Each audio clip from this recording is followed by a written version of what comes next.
नमस्कार सगळ्यांना. व्हिडिओ आवडला तर नक्कीच सबस्क्राईब करा सगळ्यांनी मैत्रिणींनो. तर आज आपण बनवणार आहोत खुरसण्याची चटणी. तर त्यासाठी आपण खुरसणी घेतलेली आहे. ही खुरसणी शरीराला एकदम उपयुक्त आहे. आहारात रोजच्या जेवणात 1 चमचा चटणी जर तुम्ही सेवन केली तर तुमच्या सगळ्या समस्या आपल्या दूर होतील. खास करून PCOD, महिलांसाठी जे प्रॉब्लेम असतात, केसांचे प्रॉब्लेम असतात किंवा त्याप्रमाणे याच्यामध्ये कॅल्शियम, मॅग्नेशियम, आयरन खूप प्रमाणात आहे.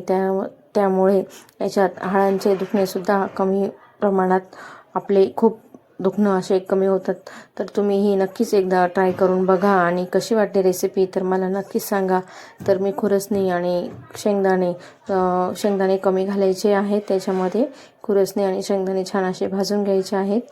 तर आता मी भाजून घेतलेले आहे आणि मिक्सरच्या भांड्यामध्ये खुरसणी, शेंगदाणे, लाल मिरची आणि लसूण टाकून घेणार आहेत. शेंगदाणे माझ्याकडनं स्किप झाले आहेत. तर हे सगळं पल्स मोडवर दळून घ्यायचे आणि याच्यामध्ये तेल टाकून तुम्ही खाऊ शकता. आता याच्यामध्ये मी तेल टाकलेलं नाही, भाजताना नाही घालायचं, वरून खाऊ शकता. चवीपुरतं मीठ घालायचं. तुम्ही कढीपत्ता, जिरे पण याच्यात घालू शकता. तुमच्या चवीनुसार, आवडीनुसार तुम्ही घालू शकता. व्हिडिओ कसा वाटला तर नक्कीच कमेंट करून सांगा.